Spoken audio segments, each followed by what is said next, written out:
Hey folks, welcome to Microsoft Build 2026, and welcome especially to a survey of .NET 11 runtime, libraries, and SDK improvements.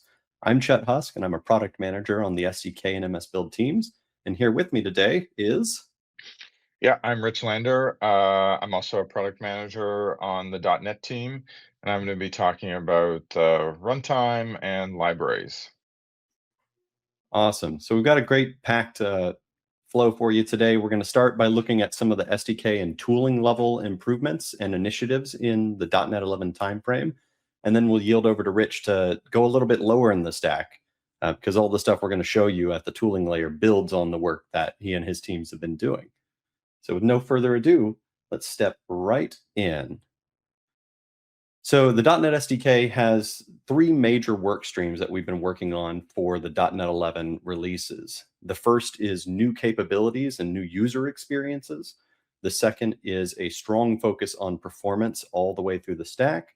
And the third is sort of lightening the load of acquisition and management of our tools. We've got some top level notes here, but we'll go into a lot of these in more details, as well as some of the framing of why we think these are important and who these units of work are for. Some of the things that we'll be looking at are like net new CLI features, as well as changes to features that are well used today to make them more workable or more efficient in an LLM context. And performance is a focus for us because it's, with the rise of agents and the sort of accelerated inner loop requirements that we have for these repeated multi-agent scenarios, we want to make sure that every command you run is as fast as possible. So let's dive right into some examples of the work that we've been doing on UX. So for years now, .NET Run has been sort of the backbone of the inner loop when you're working on your projects. You would .NET Run a project and it would run. And in .NET 10, we added ways to expand how projects could, hook how they run. And this led to enhancements around running Azure functions in the emulator, for example. Well, one area that hadn't received quite as much love here was MAUI and device-specific running of applications.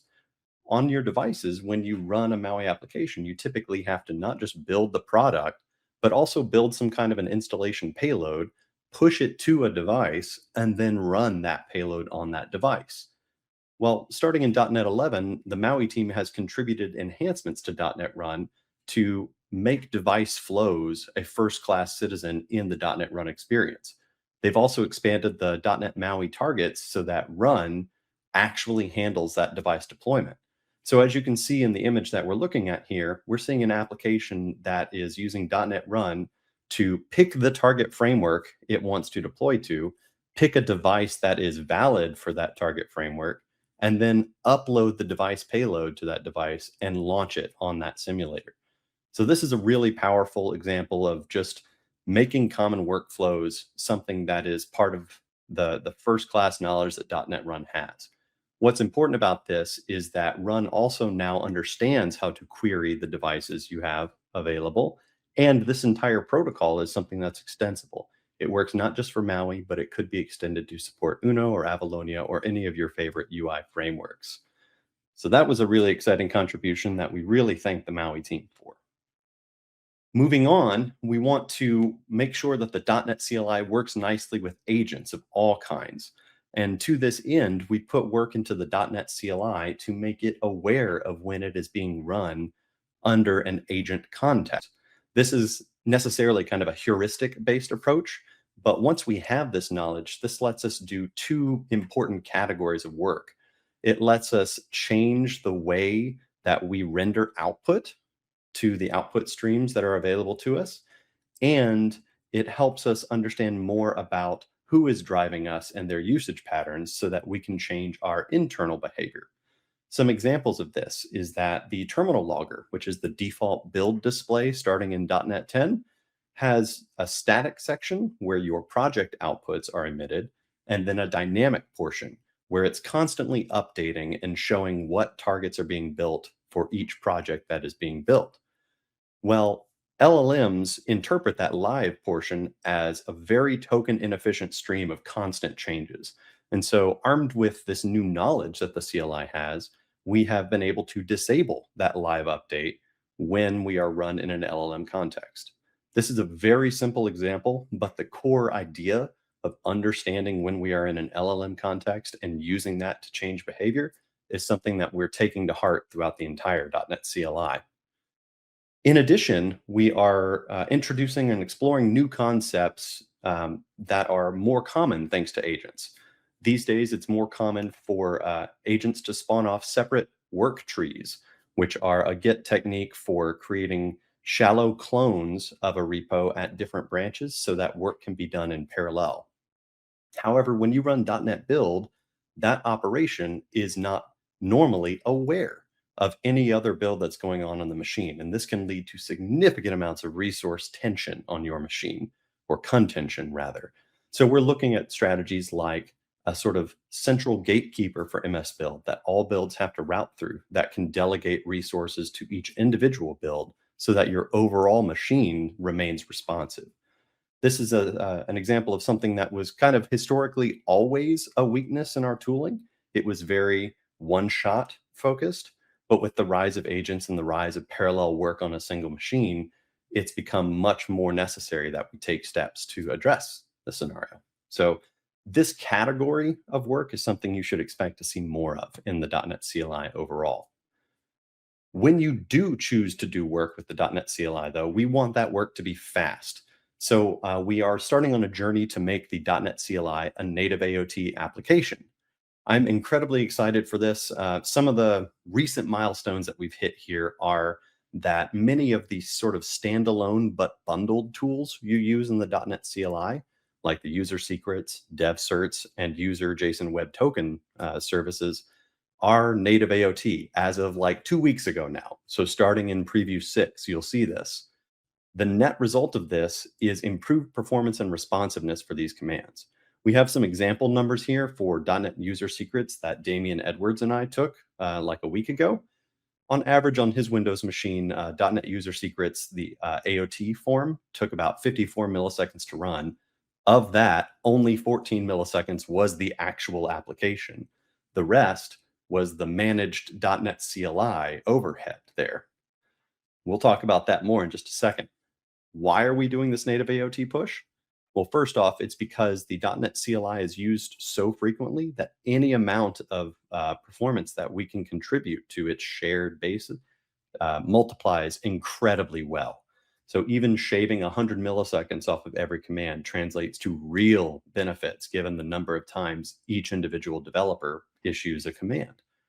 But also, it's an ecosystem play for us. Many of the tools that we make depend on libraries that we also make. And some of those libraries we're not AOT or trim friendly. So by setting a milestone of the .NET CLI being an AOT application, that forced us to investigate these kind of technical and process blockers and start knocking them down.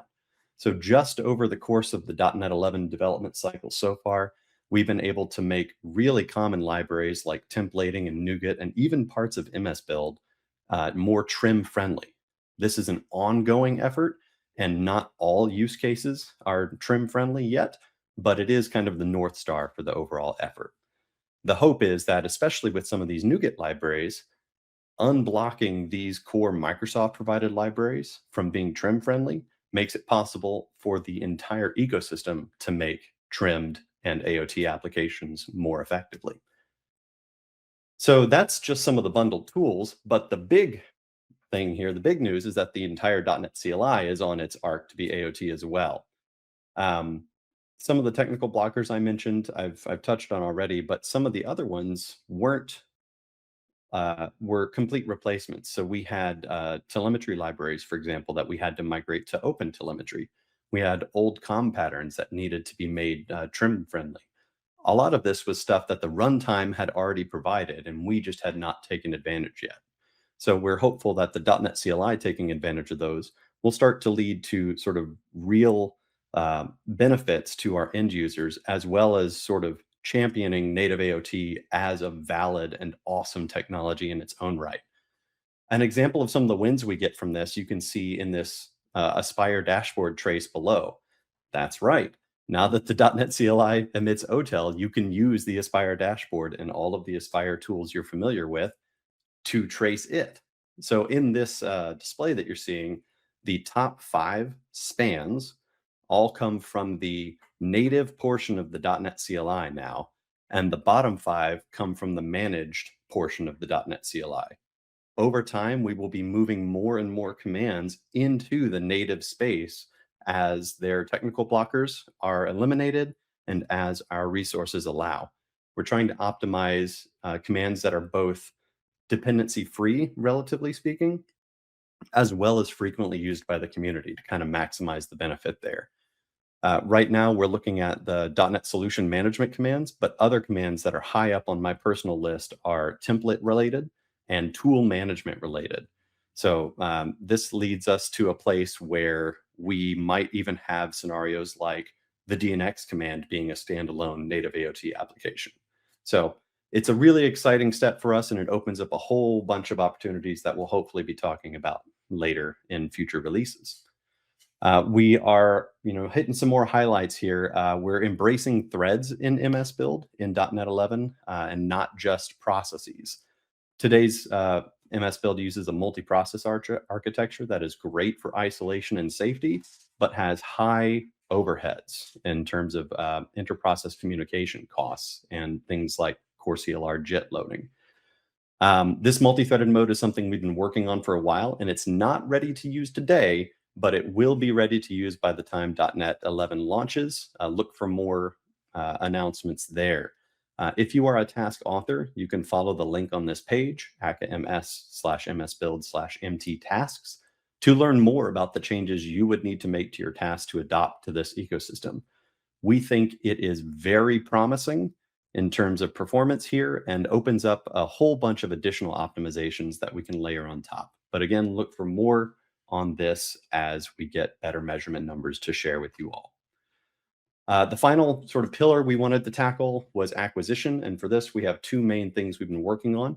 The first is a native AOT tool called .NET Up, which we hope will give users who work on multiple platforms or across team members that work on multiple platforms a consistent way to acquire and manage their .NET toolchains. It does all the things that you hope it would, support nightlies, use global JSON if it's there, and it does this using user-level installs of the tooling, so no admin required. There will be previews of this tool coming soon, and that's like the Blizzard style soon, if you're a gamer. I did a dedicated recording of this for Build. That should be up now as well. So feel free to check that out if you want to deep dive on how it works and to take a look at it. Finally, the other arc of acquisition we've been looking at is how you download the SDK today and what you get when you download it. The SDK is downloaded many, many times for many reasons, not just for end users, but also importantly for containers, which are a primary way that people build their applications these days. To that end, we were looking at ways to reduce the on-disk size of the SDK, and we discovered that tarballs support what's called hard links, which are ways of pointing, well, it's like symlinks. It's pointing files that share the exact same content to one canonical resource.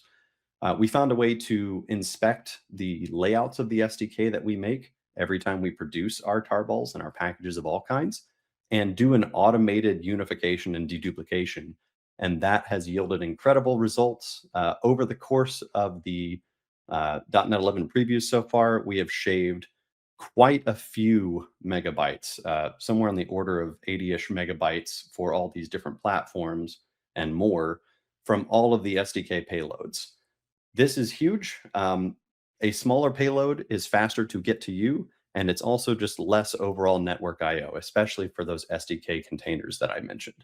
So this is an example of us building on the runtime's better knowledge of tarballs starting in .NET 7, building some confidence with tarballs through the SDK containerization feature, and then applying that tarball confidence to our own packaging to deliver wins for our users and our customers. So I think that's a great segue to start talking about the runtime here, because everything I just showed you would not be possible without the work that Rich and his teams have done. Rich, you want to take us through what's coming in 11? Yes, yeah, I love the tarball piece. You are very familiar with those APIs. I think you're our best user. Okay, yeah. So, yeah, I want to talk about what's been happening in the libraries. So, in Preview 4, we announced a big update to the Process API. So you typically use this API to start a process, capture its results, things like that. Unfortunately, this is actually somewhat difficult, and has been a long source of bugs for users. So we now have a set of sort of like convenience APIs that we expose that uh, do the sorts of things that you want, do it correctly, and do it fast. So I'm going to quickly go through those. The first one, yeah, on the next slide. The first one is, oh right, this is actually the bad case. We're going to go over that first. Uh, in this particular kind of somewhat made up scenario, we're going to call .NET Build with like full diagnostics, and so we're going to have both standard error and standard output, like uh, yeah, both of those present. And so the key point here is the two lines that end in read to end. So what actually happens, and this is the quote unquote the bad thing, is there are buffers attached to both standard output and standard error. What happens is the code says read standard output to the end before reading anything from the standard error stream. Uh, what happens is standard error, the buffer for that gets filled up. And so the writer, which is basically .NET Build, it stops because it can't fill the thing up, but you're waiting for standard error to end. And so this is obviously a deadlock. And so you have to write code a different way to avoid this. So now I will transition to looking at how this works better. So we have a series of new APIs that could do slightly different things depending on your use case. So this one's called Run and Capture Text Async. And so it gives you this object back, this process text output object, and it basically has all the information that you would want on it. So it gives you all the standard output, all the standard error, and gives you the exit codes. And then you can do whatever you want with them. The next one is called read all lines async. And so it's somewhat similar, except it allows you to for each over all the lines. And then you can ask the line if it's standard error or not and do whatever it is that you would like. And so this is also, as you can probably guess, more of a streaming type of model. And then the next one is uh, right. This one allows you to do the same thing as, say, the example here is .NET Help pipe to grep. So if you're working on the shell, you might pipe all the time. I certainly do. So how do you write the same thing in C#? So the big win here is actually with this create anonymous pipe API. So in this case, we have a reader and a writer, or sorry, read and write sides. And then we pass the right side to the standard output of the first command. Um, and then we pass the read to the standard input of the second command. Makes sense, right? And then we just start the two processes and exactly the right thing happens. This is the entirety of the code that you need.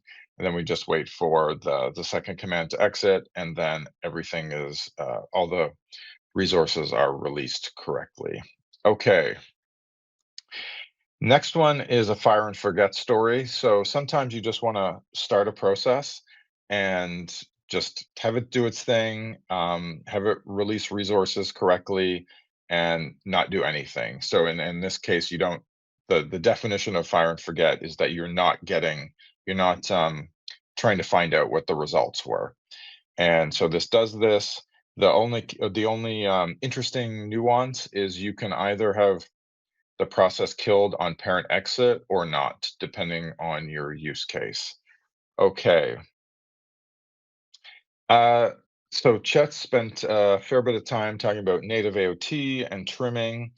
So there's actually a separate API, separate type called safe process handle. So if you're if trimming is something you're super concerned about, then you can use this type instead. We've done work so that it trims better than the process type. Okay. So let's switch gears, talk about text processing. So much of this is about Unicode kind of conformance. So we now have two pairs of APIs for UTF-8 and UTF-16. One is called isValid, and the other one is called index of invalid subsequence. So where this is useful is, say, if you're getting Unicode text from a file or over the wire, and you're wanting to just validate that it's valid, and then if it's not, know exactly where the bad code starts. That's what this API does, and allows you to produce great error messages or have good diagnostics or whatever it is that you're doing. Another one is if you've done any text processing, particularly that comes from a variety of operating systems, you'll know that new line management is quite a pain. So there's a new regex option called any new line. And so it works like with /r/n. It works, I think it's, it has several new line variants that could be in the text that you are processing. So that's incredibly useful. And last is we've made some of the string methods rune aware. And so just a quick take on that if you're unaware. So if say you're using UTF-16 strings, and it's like, oh, I've got these car or char values. So clearly, like, this can hold any Unicode quote unquote character, and we're all good to go. Well, it doesn't actually work that way. So lots of Unicode characters fit within 2 bytes, within 16 bits, but many actually don't. So the emojis are the kind of poster children of ones that don't. And so they can take multiple characters, 2 or more. And so rune is really describes a Unicode code point. And so it could be a character, like it could be a letter, a number, or an emoji. And so these APIs now work correctly with those. And so I think I have a demo, a quick bit of code for that. Is a little bit of an eye chart. What this is showing is, say I want to do some analysis of Chet's comments on GitHub. It's like, I think Chet is an amazing code reviewer, and is often telling people like, looks good to me, ship it. But sometimes Chet does this with emojis. And so this code, basically what it's doing is it's saying like, oh, I'm going to break all this text into new lines using the regex new line capability. And then I am going to I'm going to for over all of these lines and check to see if Chet specified any one of these ship it style declarations. And then I'm going to print the context before and after this content, so I can see what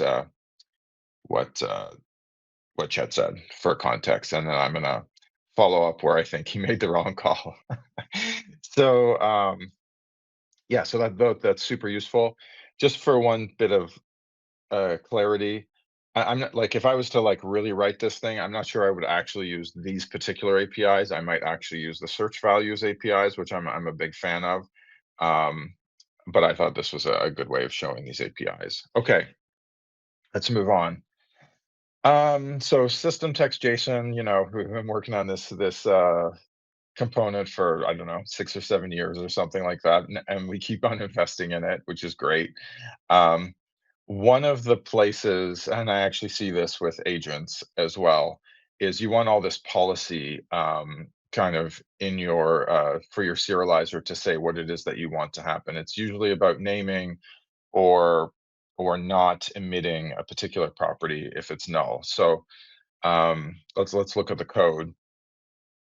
So in this particular case, we're able to specify for a whole type for event data that we don't want to write any properties when they're null for the entirety of the type. So that's super useful. And then if we go down to the bottom or the middle, actually, we can see that we're setting a JSON serializer options, which says that we want to use Pascal case um, for serializing. And then you can see that when we actually do serialize at the bottom, we use that option. So then Pascal case will obviously be our default. But then if you go back up to the top, you'll see that for event name, we have an override, which says that uh, we want to use camel case. So that's a new capability that gives you a little bit more control while still enabling all the convenience. Okay. So I'm actually a big fan of JSON lines. I've been using it for a number of years. And so what JSON lines is one JSON document per line. There's another variant called like NDJSON, which is, I think that's what it's called. It's very, very similar. And so actually, if you look at certain AI agents, they have these logs of the conversations, then they're often as JSON lines. There's some scenarios where JSON lines is absolutely the right choice. And you can see in this example, it's showing how we can async write the set of JSON documents that are produced by um, an async enumerable method. And the way to opt into this is with this top level values is true. Okay, just super quick. We did a bunch of work on compression. I'm not going to go through all of these. Perhaps the biggest change is that Z standard APIs are now integrated into the product, but we made improvements in several different places for several different algorithms. And yeah, this is all continues to be important. I think I have a quick chart on this. Yes. So just for kicks, I compressed system, the system IO compression C# files in the .NET Runtime repo. So you can see I was trying to be a bit meta. And this is just a massive caveat. This is one example. This is only text. It's not some other type of artifact, and it's only one body of text. But I thought it was just interesting. So I compressed with both the optimal setting, but then also smallest size, which is different than optimal. And you can see for this particular body of text, Broadly came out best with Z standard being very, very close and quite competitive. So, and I think it was like, well, it doesn't matter how big I think it was like 15 megabytes. No, it can't have been that much. I actually don't remember how large the source text was. But this was great, and you can now do this at home. Okay, so now we're gonna switch gears a lot. So I'm gonna talk about two enormous runtime projects that we've been working on. So the first time is runtime async, and I'm gonna give you a quick introduction first. So I think everyone knows that async code is pervasive in C#. It's pervasive in many languages, and so runtime async, you should think about it as a new optimization for async code. It's not some new model. There's no new keywords that you need to learn or anything like that. Yeah, no source changes required. It's really just a fast path that's decided at compile time when you compile your code with like .NET Build. Um, yeah, and it's completely compatible. So you can enable runtime async. You can call old code. Um, old code can call new code. There's no compatibility break in any direction. Uh, the big takeaway is when you write new code, and by new code I mean when you enable runtime async, there's no state machines, and we'll talk a little bit more about what that means. It's opt-in for .NET 11 and will likely be the default and like the new normal in .NET 12. But again, even in .NET 12, you'll still be able to, there's no compatibility break ever. So even when it's the default, you can still do whatever you wanted before. Okay. So the opt-in is super easy. We have this features property. You just type runtime -async equals on, and that's it. Okay. So just a quick way to think about this. These names are not perfect, but these are the names we're using. So one is we call compiler async, meaning that's the traditional model that, say, the C# compiler uses. And then so the source compiler owns the state machine. So you have an async method, gets rewritten as a state machine, and then it has a certain set of mechanics that I'm largely not going to get into that are executed by nature of how this code is written. With runtime async, the code is not rewritten. The state machine does not exist in your DLL or XE that you generate. The runtime takes care of all of the. So we still have suspension and resumption. All of this machinery is owned by the runtime. So we basically have end state machines that get boiled down to one runtime managed system. Just one it's kind of slight joke is so like I said, compiler async is the language compiler model and runtime async is the new one. But the thing is that it's almost all implemented in the JIT, so which is itself a compiler. So which we'll see a little bit more. So they're both compiler async of a kind. But anyway, we're still using these names. Okay. I'm sure that served to just confuse people. So in terms of the benefits, why did we do this project? So cleaner stack frames for largely for production diagnostics. There's a small win on size for the binaries. A large portion of the motivation was perf. We think we can make async code faster, particularly when all the code is runtime async. So once people start adopting this, we'll encourage them to convert their whole stack to runtime async. And what all that means is just turn runtime async on for all your projects. And like I said, that'll eventually be default.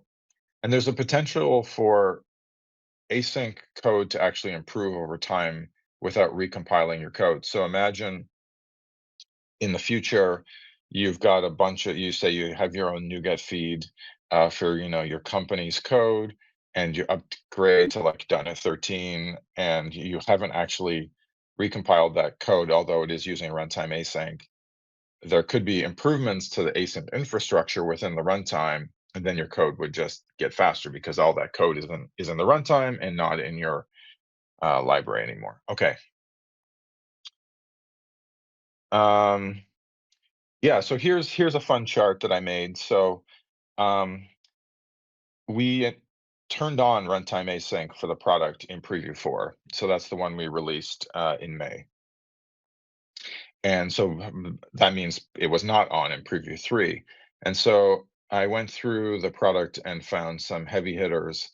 And you can see that the product basically got smaller in preview 4, and that can be attributed largely to the removal of these state machines. So these libraries all had state machines in them before, and now they don't. Okay. So here's a sample app. We're not going to go into detail on what it does, but it's basically just trying. It's got outer async, middle async, and inner async, and it's just trying to create kind of interleave nested async. One bit of clarification is I intentionally used task.completed task, which is obviously not normally how you would write your code. And the reason is I wanted the stack frames to just be purely about the async machinery. I wanted it to not be about what the code is actually doing, so that you could just see the most bare stack frames. And then one other piece of information that you need to know is that so inner async is obviously the most nested. In that one, we write environment.stacktrace. so you can see the most nested, and then in middle async, after an inner async is called, I throw an exception. And just for some reason, I wanted them to be in different frames. Okay, so let's see what happens. So in .NET 10, what we see is, the first part is the stack trace. And you like immediately will see like, oh yeah, I see these state machines that Rich is talking about. They're definitely there. It's kind of a bit messy, but it's also accurate. It's perfect fidelity of what your call stack looks like. And then you can see at the bottom we have exception to string, and it's cleaned up. Does it? We had already cleaned this up. It's basically, the distinction is that exception to string is supposed to kind of deliver you the intent so that you can reason about what your app was actually doing. But the stack trace, like environment.stacktrace, is always intended to be like perfectly accurate. Okay, so let's look at the .NET 11 example. So now you see that they're basically the same. So environment.stacktrace now is just as accurate as it was before, but those state machine um, frames are gone. Okay, so and then so what I did on the next slide is I like basically overlaid the two slides on one another, and you can see the frames that have been removed. So it's basically, you have inner async, we then basically start the state machine, and then we come back into inner async. And with these state machines, you could come back multiple times if there were multiple awaits in it. Okay. Now let's, oh right, I wanted to talk about native AOT. So the main point is that native AOT works perfectly with this. Native AOT doesn't really have a runtime, so it's just relying on native AOT uses ReuJIT, our JIT compiler as its code generator, and so all of this system works perfectly well with native AOT. Yeah, basically, there's nothing to say here because the whole system works perfectly with AOT just because of the way our architecture works. So that's great. Okay. So now we want to talk about memory safety. So this is a massive project that we started. It's a 2-release project, 11 and 12, to some degree, a bit like Runtime Async. Although Runtime Async will actually be supported in .NET 11, just not enabled by default. With memory safety, it's in preview in .NET 11. And so right now we're defining a set of language changes. I actually wrote a blog post on this like a week or so ago. Goes into much more detail on what, goes into much more detail. And so this release, we're defining a set of language changes. We're applying those changes to system private core lib, which is the bottom most managed library. And we're also making a bunch of changes so that ourselves and anyone else needs to use unsafe less. We want to reduce the need for unsafe. And then in .NET 12, we're basically just finishing everything off. And so the takeaway, which the blog post gets into, is that we're redesigning the unsafe keywords to mean a reviewable caller contract as opposed to establishing an unsafe context. And so APIs like unsafe and memory marshal, they'll be marked with this contract. When we're done. So there's a ton of work that's been going on to make certain patterns higher performance. And a lot of this is to do with bounds check elimination, or making inlining work better. And so these are cases where we and others would often write unsafe code because the JIT wasn't able to quite do the right thing. And so in these cases, we're now doing the right thing. So I'll show you some examples. So I like this one. So in the second line, you see this check. It's saying like only continue if I+2 is less than length, so that we know for sure that the next two indexes on the particular span will be safe. And so the JIT in .10 and before, it actually that check works correctly with I+2 because the check matches I+2. So it would only be able to reason about if the checks, if the check and the index perfectly matched. It would actually still do a bounds check for I+1. So now it realizes that I+1 is within the range of the check as I+2, and so now this code gets faster.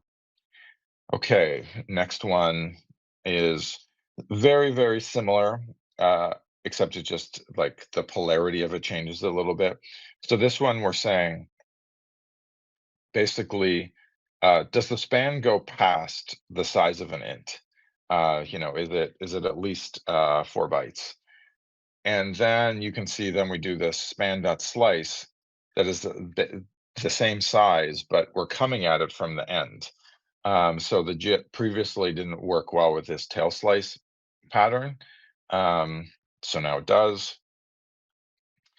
And then, so this is an inlining one. So in the past, what would happen is get length would get inlined into demo, and then we would have these two null checks on S, and they would both be run. And in addition, the throw new argument null exception, that would sometimes when you have an actual throw in the stack frame, and yeah, then that can pessimize the code as well. So in this particular case, when we inline, we're only left with the S is null return -1. Cleaner code, less code, this runs faster. Okay, so those are all cool, but they don't necessarily like completely change the game. So we've kind of like taken this work and applied it to SIMD. So SIMD stands for single instruction, multiple data, quote unquote vector instructions. And these get used extremely pervasively across the product. And so it relies on a bunch of unsafe code. So if we could make SIMD memory safe, then we would just be removing a whole category of unsafe code from the product, which would be excellent. So we'll look at an example where of what the code looks like today. So I'm not going to go through this line by line. The takeaway is like, okay, count the memory marshals and unsafe calls in this code block, and you're like, okay, yeah, probably not safe. Yeah. So, and then in the code after, you can see that all those API calls are gone. The JIT is able to do the right thing, basically in part by relying on some of those changes that I showed you before. And so we can now deploy this code across the product and gets better. Okay. I hope you're, installing .NET 11 previews, trying out some of these new features, giving us feedback on GitHub and on blog posts, and so that we can ship the right thing. Okay, awesome. Chet says yes. Yes. And definitely the feedback on the GitHub discussions and issues. That's the team is there. We look at those things all the time. And the earlier you all get hands-on with these changes, the better they will be for the GA this fall. Absolutely. And for the features that we're not shipping until .NET 12 as well. Awesome. Thank you.